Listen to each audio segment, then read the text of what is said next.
recording, and it's important that we get these recorded, and because as I'll go on in the introduction here, we do record these, and a backlog of the last 12 or 14 months is available on the website.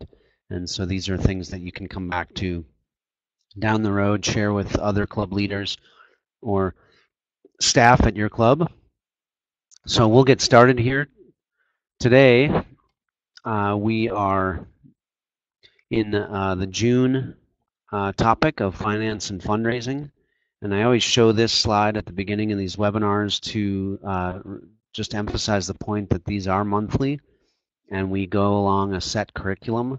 And again, they're all recorded so that if you have questions or want to view other webinars in any of these topic areas, you can go to the USSA website and either go to this link here that I've put on this slide, or you can go to just the USSA website and just put in the search box Club Excellence Workshops or Club Workshops, and you should get to that page that has all the recordings of the previous webinars in those different topic areas. So again, we're in June, so we'll be talking about funding and finance. And today we're moving in a direction that we hope to sustain here moving forward, which is the first year that we went through this curriculum, the Club Excellence Workshop curriculum, and all the different presentations. I did the bulk of those presentations, and we really laid down kind of a general track and a good overview of each of those areas of club development. And now, as we continue to roll through the curriculum, we will be asking more guest presenters to come in and present more specific content under that topic. So today I've asked Ryan Walsh, who's the Executive Director of Team Park City United, to join us as the presenter. And so let me give a little background on Ryan and Team Park City United. Over the last 12 to 18 months, 3 teams here in Park City, a snowboard, a freestyle freeride, and another freestyle freeride team, all came together and formed a new club, Team Park City United. These were 3 very successful clubs athletically, but one thing that they, I think, all saw together was that one of the things that was difficult was a sustainable model for 3 small clubs versus merging and having one more comprehensive business model, room for a little bit more administrative staff to run the 3 teams. And so Ryan has been the new executive director of that program. And so he's going to walk through a real life scenario of taking a look at a club budget from the standpoint of really needing to dial in details from 3 disparate programs under one roof. And he has a bachelor's degree in business and finance, as well as an MBA, and lots of good information and experience with both business and nonprofit, and has served as a treasurer at a board level, as well as a finance and manager at a staff level, and now executive director of a club here in Park City. So good perspective, and again, we hope to have time, and if you do have comments or questions, throw those in the chat box. I will be monitoring that, and without further ado, I'm going to turn this over to Ryan, and he'll get us started. Thanks, Brian. Hi, everyone. As Brian said, I'm Ryan Walsh, and as just to follow on a little bit of what Brian said, I'm going to walk you through some of a little bit of the practical side of how I approached the our inaugural year's budget and finance structure, to give you guys hopefully some lessons learned, and maybe you can learn them the easy way, and don't have to live through the struggle that I had to get us where we are now, which I think is in a good place. go ahead and advance that. So let me just start with some of the high-level beginning points, and I imagine that the number of folks who are on here now have been through a budgeting process, and I'm going to assume a couple of things. Number one, that you've been through some of this before, and you're looking for improvements or tips and tricks. And I'm also going to, for the sake of this dialogue, if I have an example, I may use an example from QuickBooks, the software, accounting software, just because it's what I happen to use, and if something specific to another software product comes up, maybe we can take that offline.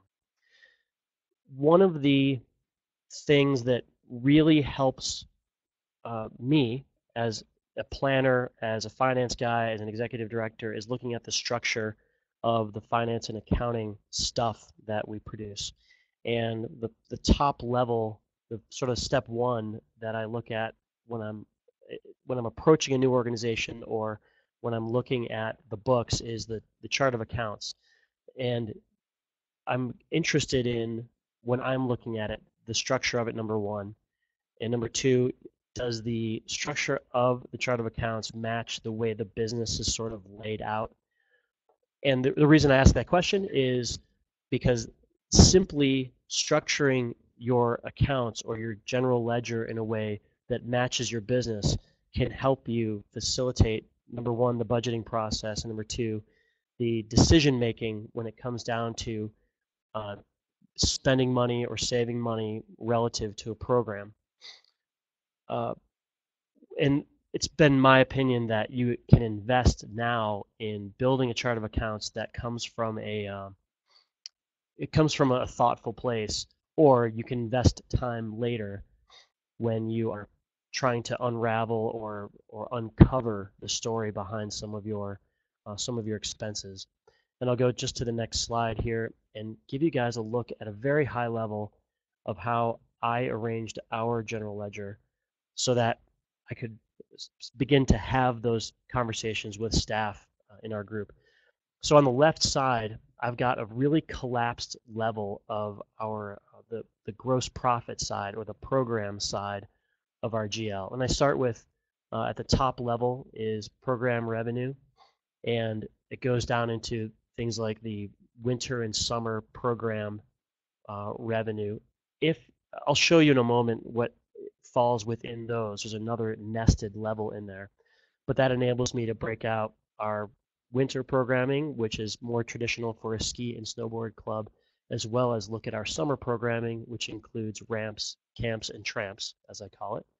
And then I get down into some fundraising stuff. The 43,000 level is some of the non-program contributions, some of the fundraising. Then 44,000 is some income from managing competitions. And then other income, the 45,000 level, is things like dryland or other year-round activities that we have, like selling merchandise and the like. So then we come to a total income line, which should represent everything that's coming in from a revenue perspective. And there's some decisions I could have made to change that structure. I'll try to get into that later. But for now, let it be sufficient to say that everything that's coming in comes in above that total income line. So I can say that our gross revenue for the year is, whatever, $1 million or whatever. Then I get into cost of goods sold, and that's more a term of art from QuickBooks than a true, accurate description of these accounts, because I like to call it the cost of providing our services, because that is more reflective of what we do. So in the 5,000 or the 50,000 level accounts, that would include salaries for coaches and the benefits for our salaried coaches and hourly coaches. Then in the 5,100 category, I have the costs for travel, and we do some travel for competitions and for camps, and we collect money up above and we spend money down below. And that's one of the areas that I'll maybe go back into if we have time. Then you can see the payroll for for coaches, as I described, is 65,000. I have some other program fees or program costs in the 53,000 level. Then we have some camp expenses. We collect fees for the camps that we provide, and then we have cost below. And you can see the breakout. The 54,700 and 54,800 is an example of how I nest in some of the details that goes up into camp expenses. So then total cost of providing services gets me to a gross profit level. I like to look at things to this level of detail collapsed, because at the gross profit level, if you were to imagine some columns to the right, I could put our different programs in there and look at our the cost of our services. The cost of our services can be broken out into free skiing, snowboarding, non-competitive groups, and moguls. A quick question here, Nancy. You can assume that all the camp revenues are up in the 40,000 level category. That is correct. Then below the gross profit level, past the program specific revenues and expenses, I go into the expenses side. There's a handful of categories that are below this that are shared by all of the groups. So I like to collapse them into one sort of set of accounts under expenses. So the 60,000 level is shared costs that belong to programs, and that's things like the ski passes, for example, that we have for our coaches, and the licenses, USSA coaching licenses that we refund or reimburse for our coaches would go into the 60,000 category.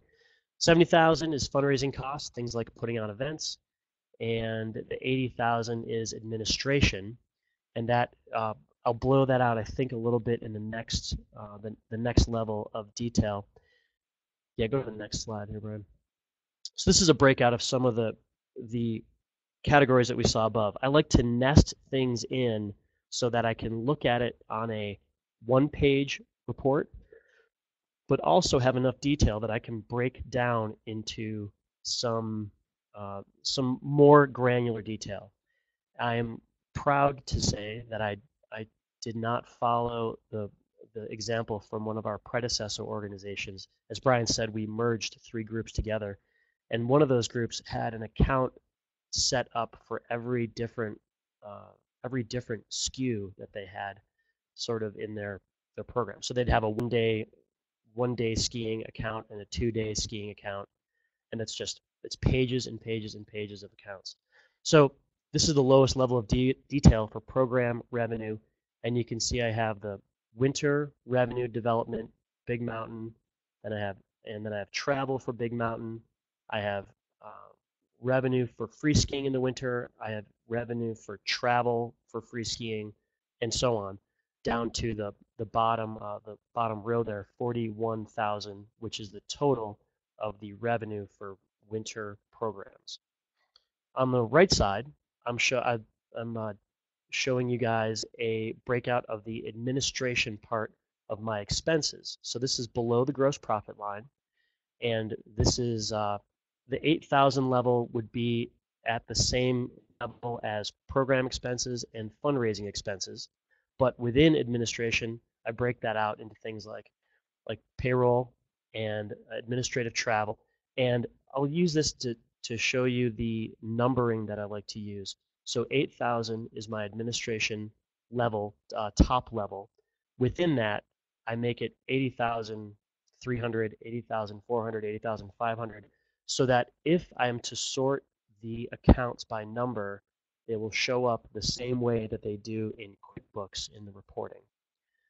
Let me skip down to corporate, and then corporate can be broken out further, and you see that the numbering convention that I started continues there. So 81,000 is corporate, then 81,100, 200, 300 are the things that roll up into there. That's things like meetings and licenses and subscriptions, accounting and bookkeeping. That would be corporate expenses within administration, within expenses that all roll up into net income.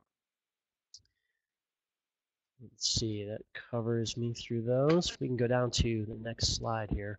When I'm budgeting and when I'm planning, typically for the whole year, I rely. Sorry, Nancy had a quick question. So you use the class structure horizontally. Nancy, to answer your question, that's exactly correct. If I was to show you the class structure, the classes would be really relevant for the gross profit side of the general ledger, and then the expenses would really generally fall under administration.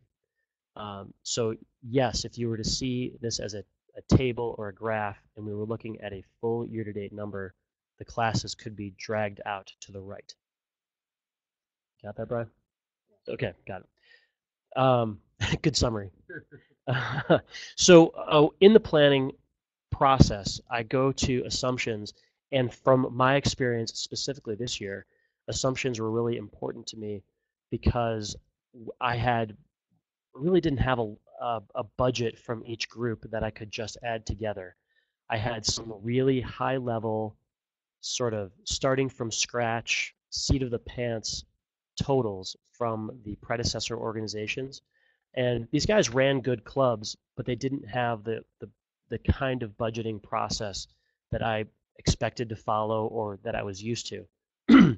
So they gave me some high level numbers that I worked into I worked into the bigger picture, but I had to fill in some blanks. So I used some assumptions. For example, next year we don't have a real calendar, so I'm making some assumptions about events and the costs and revenues associated with those events. And that's going to help me say that there is a number in this row. It represents some amount of uh, income or contribution to the bottom line. But I'm assuming that this is the list of the events that we'll hold because I don't yet know what the calendar is going to look like for next year. It's probably worth noting that we are in an April 30 fiscal year. So I'm currently racing to get a budget approved for fiscal 15 and 16. You can make assumptions on things like growth, things like profitability of programs, and a good lesson learned for us was an assumption that we made about the size or the scale of our summer programs at the brand new Spence Eccles freestyle water ramps that we've just launched here, and our assumption was really wrong. We blew our numbers out of the water. Pardon the pun. But we far exceeded our expectation and our assumption on the profitability of our summer programs, like in the first couple of weeks. So we have things that we know that we don't know, and there's things that we don't know that we don't. So one of the assumptions that I like to make is that our travel for competitions is break even, that we only charge back to our families the actual costs of our trips, but we're likely to have some overage or some excess cost for those. Probably will work out to be even for the full year. And another example is that our staffing will be the same year over year. So that helps me fill in some of those blanks, and I can share those assumptions with the board of directors so that when they press me on specifics, I can tell them that that's an assumption. So oftentimes that's a good enough answer for your board of directors. It's a hot tip for you guys as you go to get these approved. One of the other things, the tools or the processes that I follow when I'm doing a budget is I like to back out to the big picture and then zoom back into the next sort of the component or the task that I'm working at. And I like to do that because it keeps my perspective clear on sort of the end result. So that if I go into a specific program and I sit down with one of my program directors, like free skiing, for example, I can I can push him on how many folks are going to sign up for a particular program or what does it look like versus last year. And then after I have that meeting with him, I can go back and say, okay, does this make sense looking at the whole budget? Or does that program manager or that head coach have a an unreasonable expectation about next year? I like to look back to the big picture, when I look at other income, things like fundraising and grants, this again would be high level, probably fits more into the assumption category because I don't yet have a detailed calendar for the grants that are available to us as a club, though I am working on it. I like to look back to the full calendar, the full schedule, full budget, when I look at the cost of producing programs. And this is something I learned the hard way after presenting my budget to the board. I was taking them through the main page, which was a miniaturized full page graph of every month and every account. And then I'd sort of flip through to the detail. And my detail backup for coaches' salaries looked great. It was all tied out, but I had not included one of my programs in the coaches' salaries. So right there in the meeting, I had the pleasure of realizing I had a mistake in the budget by going back to the surface, rather back to the summary, and then flipping to the page where I had the detail and going through the detail. I like to back out to the summary also because gross profit can be sort of expressed by program, as I was talking to you about before, that Nancy was asking about. And then some of the details that are worth mentioning or worth thinking about when you're going through this process is that your P&L isn't cash. I recommend that you guys consider the non-cash items that are in your P&L, like things like depreciation, that's not cash out the door. Your rent could be prepaid, it could be paid all at once, but you want to recognize it over the course of the year. Don't necessarily count pledges as cash in the door, because it's not cash until you have the cash. And payroll liabilities, which can bite you in a period when you don't expect them. You want to be able to answer a couple of important questions like how much cash does your organization have today? And I think that that's a fair question for anyone on the board to call me and ask. And I should be able to answer that on a pretty much a week-to-week basis. Then looking at your full year numbers versus your periodic cash needs, can you make it through the year with the cash you have?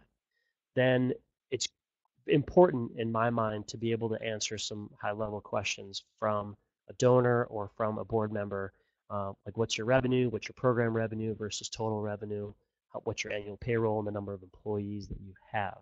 And that can come from, as I said, donors may not want to know that, your board, parents may have interest, and also colleagues around the water cooler. Then for approval, it's the process I like to follow is using Microsoft Excel, because I can go back to a summary page and then I make a tab for every little section. I showed you the nesting that I use for my account structure. And let's see, let's go to this slide here. And this is an example of one of my breakout tabs. So the top stripe up here is a cut and paste from the summary tab, and this is it's a little bit truncated for size, but this is the 41100 account, my program revenue for free skiing, and I'm saying that my full year budget is going to be 100K. It's going to have that calendar breakout, and then on another tab, I'll go down to the program detail and say this is the breakout by program specifically. So I'll have 18 kids in the $5,000 level program, etc. That equals the total of 100K. Then down below, I'll have, this is the bottom sort of square here is a sample from the overhead details. And this is where I'll have the backup to say that we're going to spend $10,000 on ski passes for our coaches, and I estimated that based on a June 18th meeting that I had. And the awards, it's an estimate based on whatever the dialogue was with my program directors around that.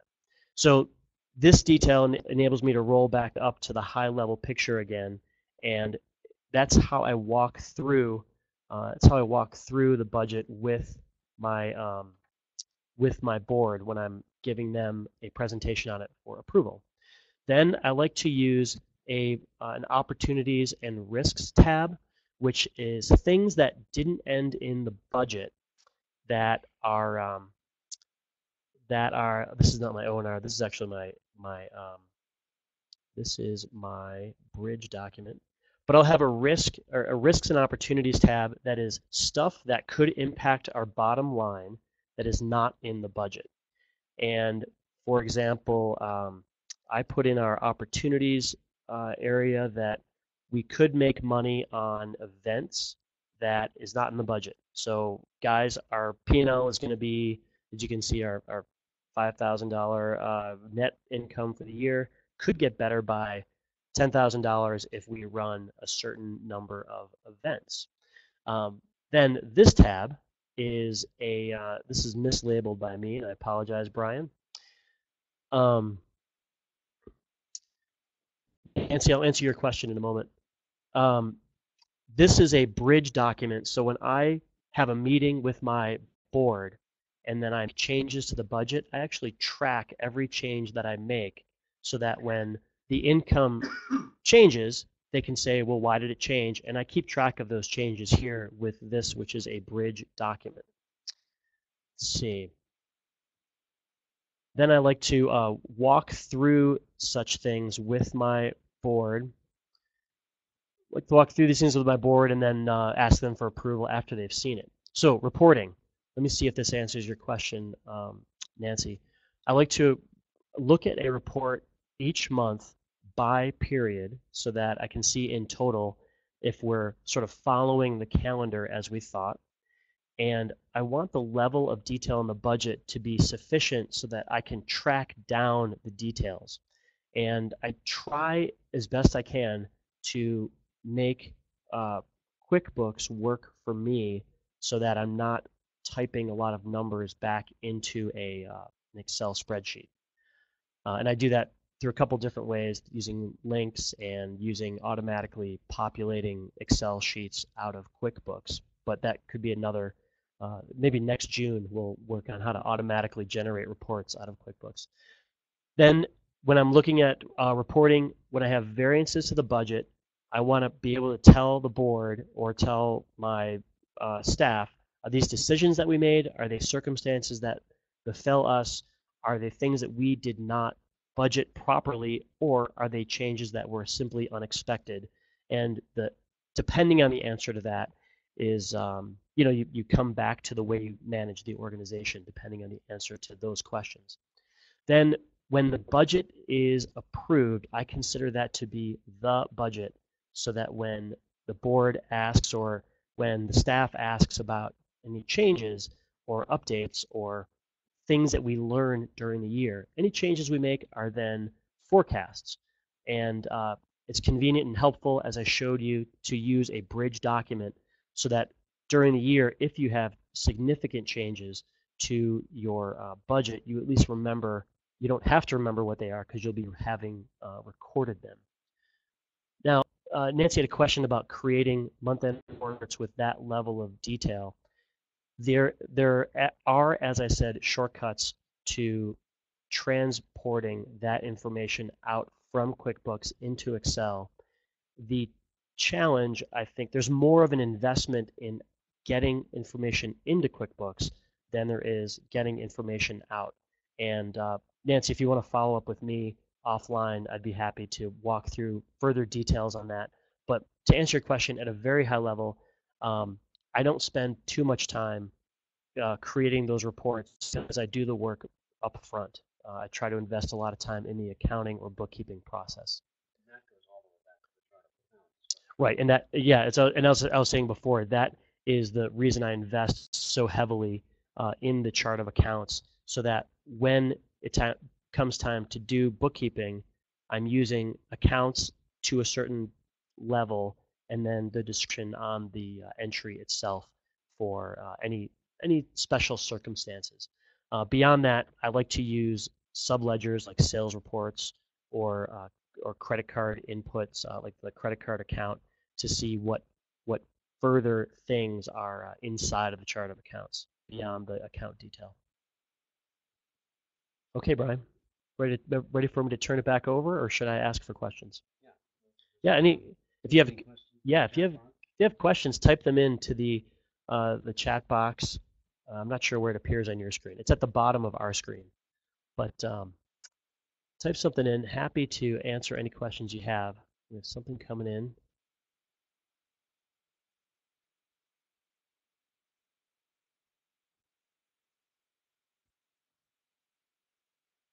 And if you have further questions, Brian, do you mind if I give out my email address? You can find me at rwalsh@teamparkcityunited.com. Tim has a question. Would a different fiscal year work better for you? I'm wrestling with this, Tim. It's a good question. Currently, we're April 30th, which reflects a good a proper gap between our busy season and our warm weather season. And I know that we would really struggle with a December 31st fiscal year because our programming goes right across, the winter. I think that a similar problem would rear its head if we had a June 30 fiscal year because we have warm weather programming all summer. No, use my R. Walsh one. So if I were to change our fiscal year, I think I would make it, if I was to consider it, I would only consider that springtime or fall time. And I think what I'm planning on doing is keeping April 30th as our fiscal year, but using September as our annual planning cycle. And I know that sounds a little bit off, but I'm looking at planning well in advance of the following year and then having maybe a rolling 18-month budget. And it's rwalsh at teamparkcityunited.com.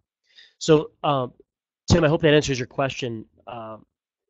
The spring or the fall just creates a natural seam for us that we can fit into with budgeting, year-end close, and cash coming in the door and things like that.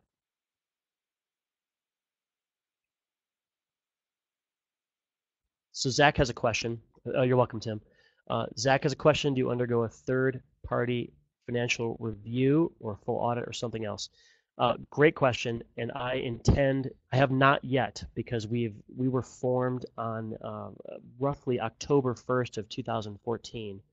So in full disclosure, I came into my job roughly the day that operations started, and I've been working to clean things up and sort of right the ship while it's sailing as we go. So my plan is to get 2014-15 closed, and I'll be candid with you guys. I'm not quite closed yet because I want to go back and fix some of the allocations and make sure my depreciation is right.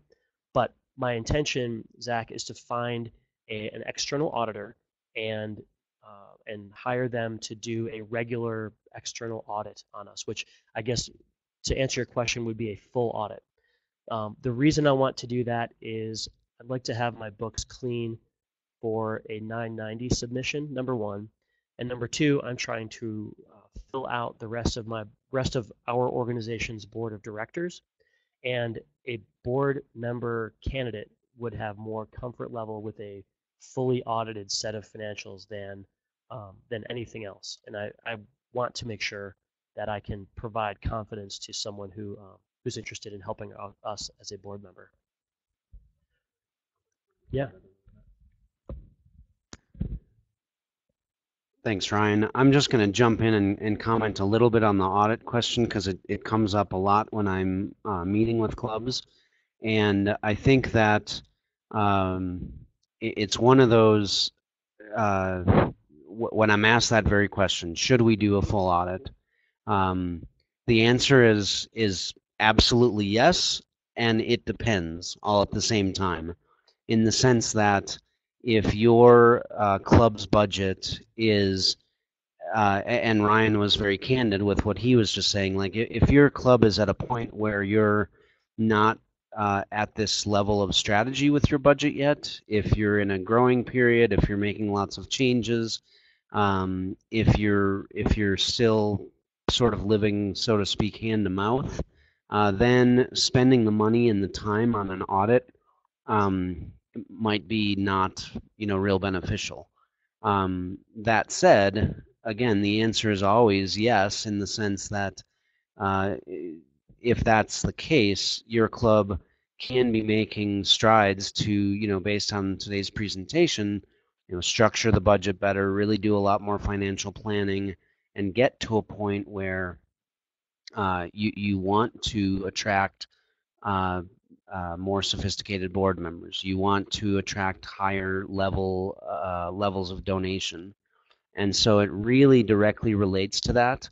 Um, I could give a very sort of it would seem to me that the data would suggest that organizations that don't have audited financials are getting donations of $100, $200, $300. The second you start to ask for major donations of, say, 500 or more, and or have board members that are going out and asking for that type of donation, or a capital campaign, or anything that starts to raise the level of financial accountability, then that's where you really need to you have to couple that then with an audit. If your plan is kind of just living hand to mouth a little bit more, then so I just wanted to put that in context. But all that said, the real recommendation would be that every 2 or 3 years a full audit would be recommended. And again, if you're really charging with capital campaigns and major giving, then it should be an annual process. So there's another couple questions. I'm going to let Ryan take over again. All right, Stephen. Stephen has a question. Have we received a donation that is not dollars based, like stocks or other securities? And do we have a policy for such donations? That's a two-part question. And we do have a policy for the investment of excess cash. We do not have a policy around managing asset-based donations or managing non-cash donations. The way that I would handle this, this great problem to have, and I've actually been approached a couple of times so far, is that I would create a donor, sort of a letter of intent or a memorandum of understanding with the donor. And a good example is someone who wanted to donate a water ski boat to our organization. And it was sort of a cocktail party thing. And so I said, I can't talk about this right now, but when I follow up with that person, I would ask them to really help me with their guidance on their interest level of what they want to see with that donation.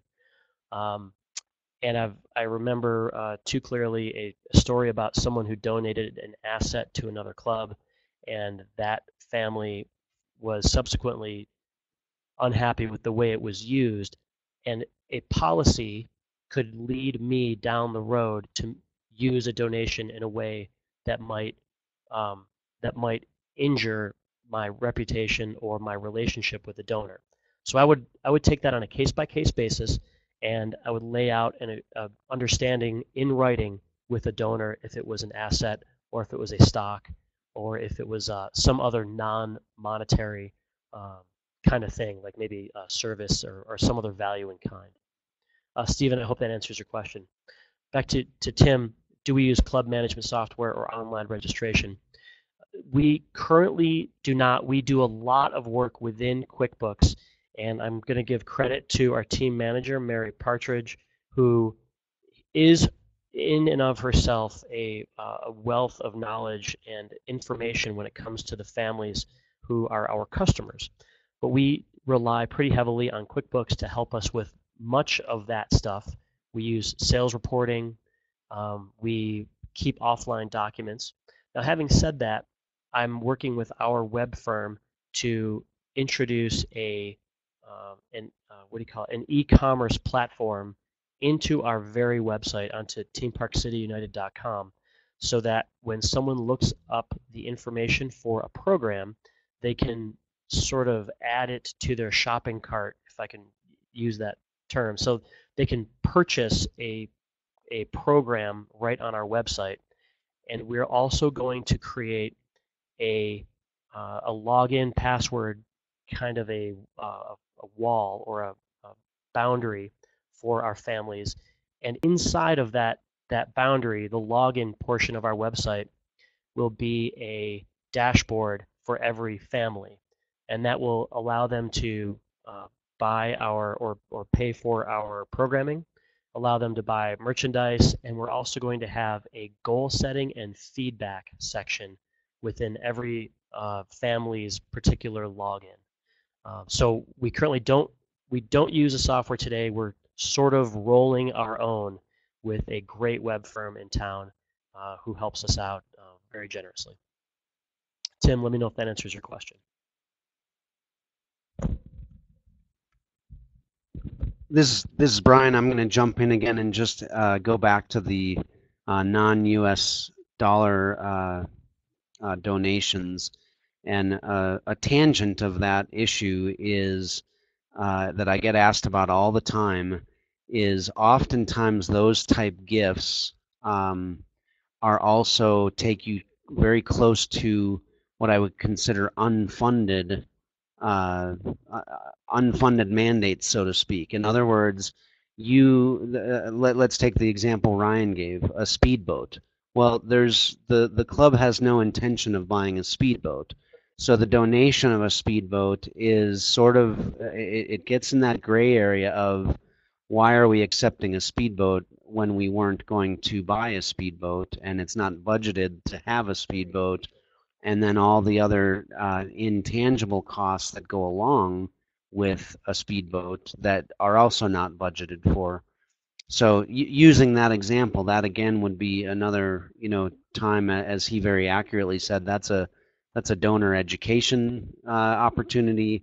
Hey, that's great. You want to help the club, but we don't want a speedboat, or however you approach that, and say, we can accept the speedboat, but we're going to liquidate it immediately into cash. So either you can do that or we'll do that, but we would love the donation, but not the speedboat, sort of thing.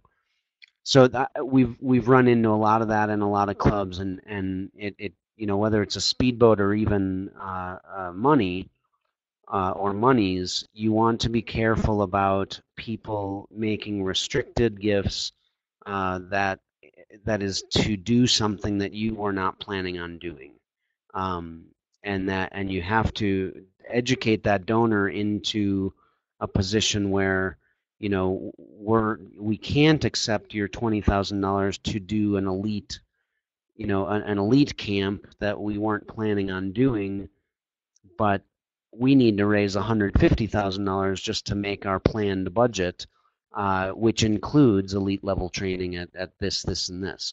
So it's a way to reorient them to the needs. So I'm going to hand that back over to Ryan.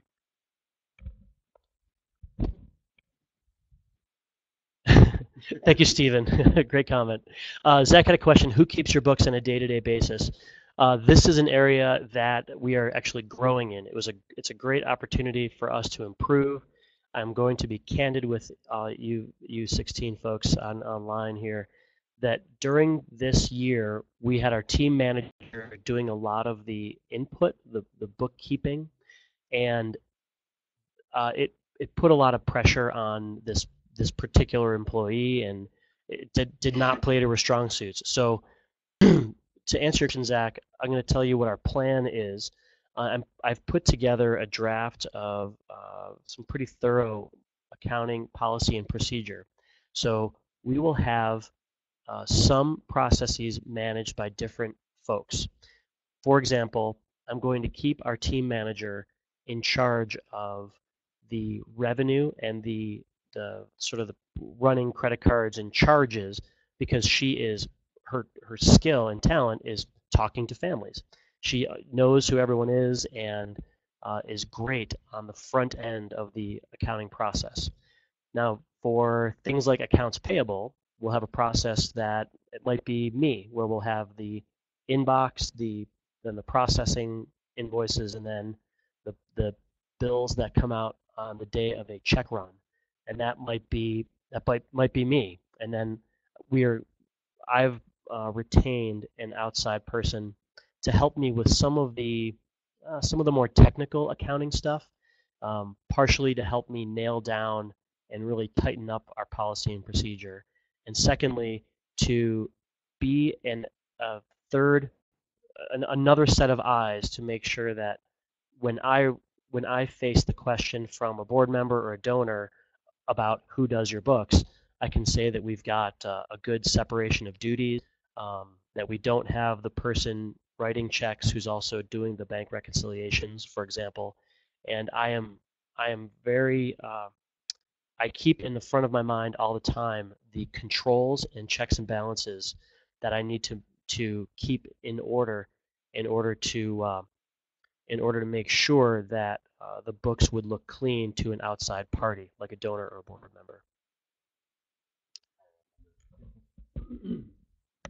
I'm going to answer that a little bit too, just from talking with lots of clubs, and this really extends across to lots of medium and small nonprofits. Is what the most important thing Ryan said was having those checks and balances. So whether it's a truly active treasurer and an executive director or program director and a outside bookkeeper, having a few people checking and balancing the bookkeeping process is very important and quite uncommon, frankly, in a lot of ski clubs. A lot of ski clubs that I see and a lot of small and medium-sized nonprofits I see, they can go 5, 10, 15 years where the bookkeeping has just kind of been done by one person, or it was done by, or not done by, or it was done by the one person for a while, then another person, then the treasurer took it, and you really get into a mess that way. So I'll cut to the chase, and I'll say that I've been a very big proponent of hiring outside services, a bookkeeper, even if it's for a very minimal, 1 month, a monthly check-in. And I've worked with organizations that have, budgets of 150,000, the really small organizations, and they'll maybe wind up paying, $800-900 to a bookkeeper for the year to just simply have an outside person. They still have to do all the stuff, but it forces them to get all their stuff together on a monthly basis, sit down with somebody that knows the language, and engage a professional to run your books.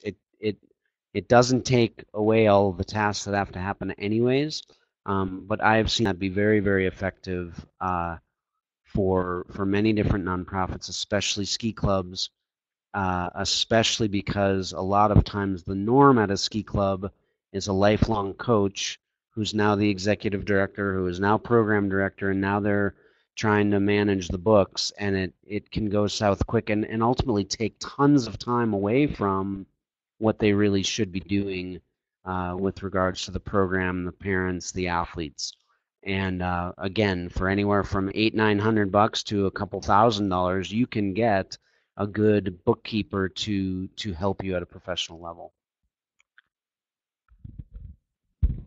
Bill's question: do you have a database outside of QuickBooks for athlete records? And the answer is yes and no. We keep a lot of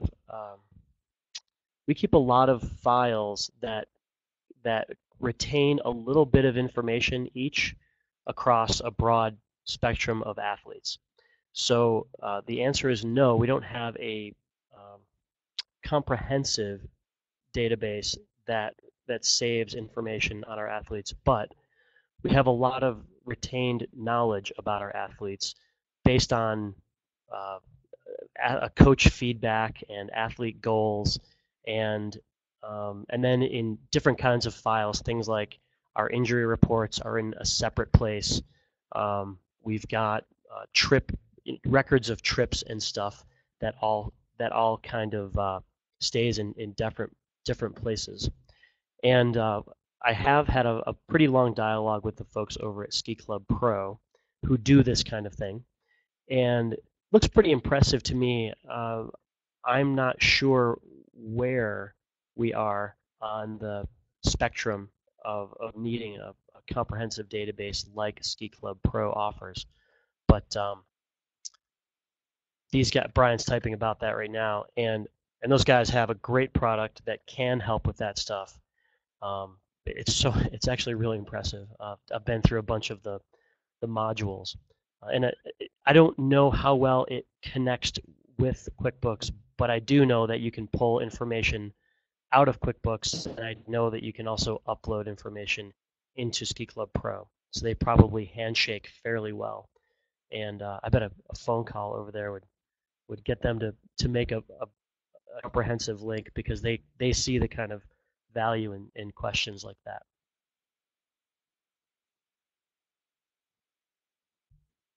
All right, well, Brian, back to you. Any other questions, guys?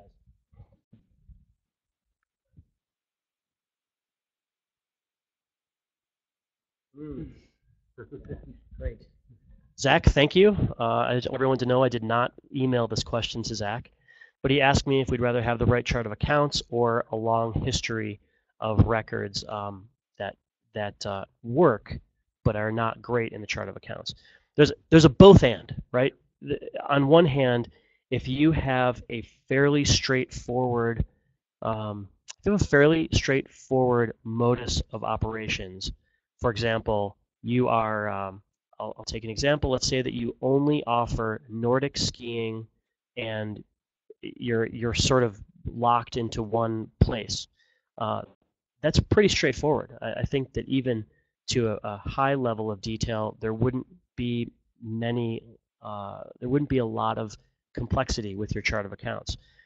We are a unique example in that we merged 3 different organizations that had 3 different sets of books and their own boards of directors and their own way of doing things.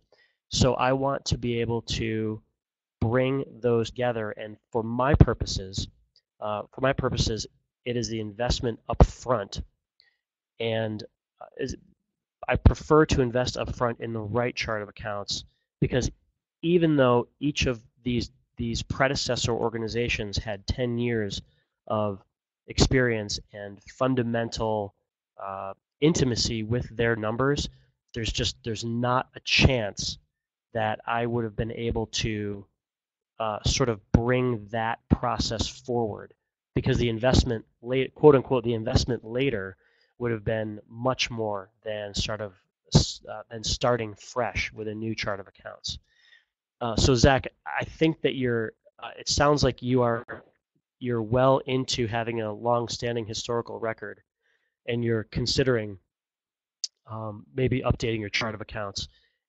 I think it's a great investment to make, and it's something that you probably need a fresh set of eyes to help you plan for it properly. But if your process is working, if you have someone from the outside who occasionally peeks at it and says that it works, then if it's not broken, you might not have to fix it all that hard.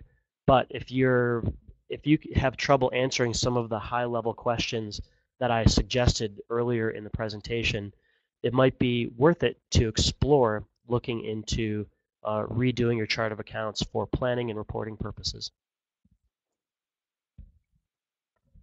I'm going to pick up on that a little more too. Going from a historical it works sort of model to a more structured chart of accounts is a process, and I just wanted to emphasize that it's not like a one day you take all your historical gobbledygook and the next day you have a clean chart of accounts. So I call that type of transition living as if. In other words, take what you're doing now and keep doing it, because you need to do it on a day-to-day basis. There's no way to just jump ship immediately. But then, as Ryan suggests, get some help in, okay, how would we categorize this? How would we create a chart of accounts and create that sort of side by side, and really look at, a good, 3, 6, 12-month transition where you do a whole budget cycle where you have your historic way of doing it right next to your ideal way of doing it, and then over that year, eventually at some point, you'll be able to jump ship and change it comprehensively. So don't try to just do it immediately. I guess it's a process, and one that can be very beneficial as was suggested today. So I think we have answered all the questions. We really appreciate your time and effort. I'm going to throw one more link in the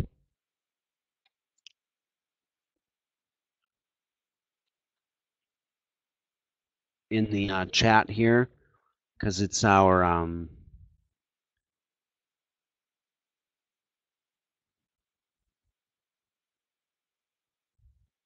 sorry, just take me a second here.